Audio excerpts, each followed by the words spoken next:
Top 10 Best Shark Tank Deals Ever.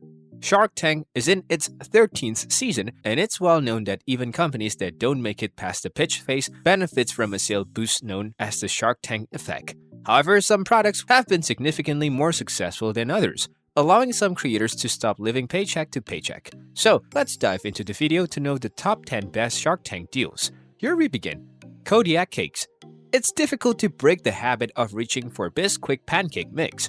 Still, Kodiak Cakes has been attempting to do so in a novel way by including more whole grains and protein than typical grocery store offerings. But unfortunately, on Shark Tank in 2013, the company's owner Joel Clark walked away empty-handed because he didn't want any equity for his idea. Their product was well received by health-conscious carbohydrate lovers, and their revenue increased from $54 million last year to the fourth largest on shelves today. As Freezer Isles products, they also sell pre-made waffles and pancakes. Squat Potty. Bobby Edwards created Squatty Potty, an innovative bathroom footstool, to help prevent constipation. On Season 6, Episode 9 of the show, the creator was allowed to pitch it to Lori Greiner, who purchased a 10% stake in the company for a cool $350,000. With the company reporting $164 million in sales, that's one of the investment decisions she's most proud of and one of Shark Tank's most successful products. X-Craft. The X-Craft was introduced in Shark Tank Season 6, Episode 5. J.D. Claridge and Charles Manning presented it, and the initial investment for their craft was around $500,000. And all 5 sharks shot some game-changing offers. This is only sometimes the case because the sharks reject ideas. After some negotiations and minor discussions with the duo, the panels agreed on $300,000 for a 5% equity stake. They were making a counter-offer of $1.5 million for a 25% stake in the company. There was a slight tremor for the X-Craft founders after their tour on the show, but this was not the end of their success. The company is still in operations and is currently worth $17 million. Sleep Styler. Tara Brown pitched Sleep Styler, her one-of-a-kind brand of hair rollers that allow you to straighten or curl your hair effortlessly and without heat while sleeping, to the shark in Season 8, Episode 19. According to Cheat Sheet, the creative and one of the funniest pitch won over Queen of QVC, Lori Greiner, whose involvement in the company helped it skyrocket to a massive $100 million in sales by October 2019. Tipsy Elves. Ugly Christmas sweaters are such a time-honored tradition for the holiday seasons that it was only a matter of time before a company specialized in selling only ugly Christmas sweaters. So, Evan Mendelsohn and Nicholas Morden created Tipsy Elves. After watching the duo's irrelevant but business-minded pitch, Robert Herjavec was so taken with the concept that he offered the brand's co-creators $100,000 for a 10% stake in the company, which they gladly accepted. 1030 on Production. 1030 on Production appeared on Shark Tank Season 5 and received a $2 million investment for a 20% stake. It was regarded as one of the most significant investments in the show's history. For its seasonal treats to its audience, the production quickly spread across Los Angeles. Melissa's main goal is to expand and develop her business beyond its current locations.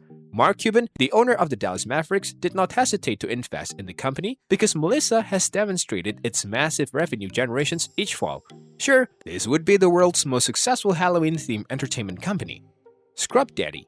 Aaron Krause founded Scrub Daddy, the daddy of successful Shark Tank ventures. The ex-detailing professional was inspired to create his own line of sponges for use on cars before realizing their utility around the house. Greiner saw an opportunity for yet another successful QVC product when he gave the Sharks the rundown on Scrub Daddy during Season 4, Episode 7, offering Krause a killer $200,000 deal. It became one of the most successful products on Shark Tank. Greiner now considers that decisions one of the best investments she's ever made, with the company currently valued at $209 million. Everly Well. Julia Cheek, the CEO of an at-home lab test called Evenly Well, was introduced to the Sharks in Season 9, Episode 12. Cheek was looking for $1 million in exchange for 5% equity.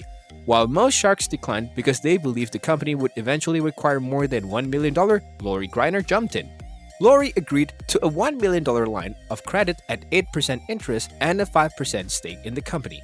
Everly Well says Greiner's net worth as a shark is estimated to be $150 million. And Everly Well was one of her best investments. According to Bloomberg, Everly Well is worth $2.9 billion. Bombas. Bombas is a socially conscious company that provides customers with high-quality socks. After hearing someone from the Salvation Army say that people most often ask for socks at homeless shelters, their founder, Randy Goldberg and David Heath, came up with the idea of donating one pair of socks for every pair sold. They used crowdfunding to raise funds far exceeding their $15,000 goal to cover commercialization costs. They were looking for assistance from Shark Tank's mentors who would have helped them get onto retail shelves by investing in 5% of the company, which currently sells only online. The high quality of these socks contributed to their inclusions on the list of best Shark Tank products. Ring Video Doorbell Doorbot. Ring Doorbell's Shark Tank episode has been a huge success. By 2017, the product had surpassed $415 million in sales and has continued to grow. It all started on the show when Jamie Siminoff pitched his video doorbell, which can be accessed via an app on any smartphone, an opportunity for people who want even more security than a regular home doorbell already provides. Although the other sharks opted out due to concerns about the company's viability, Kevin O'Leary stepped forward as the only one willing to provide money in exchange for 10% ownership for him and Jamie Siminoff to collaborate before finalizing their deal. Since Amazon purchased the company, revenues have increased at least twice as much. Let us know your views about this and subscribe for more.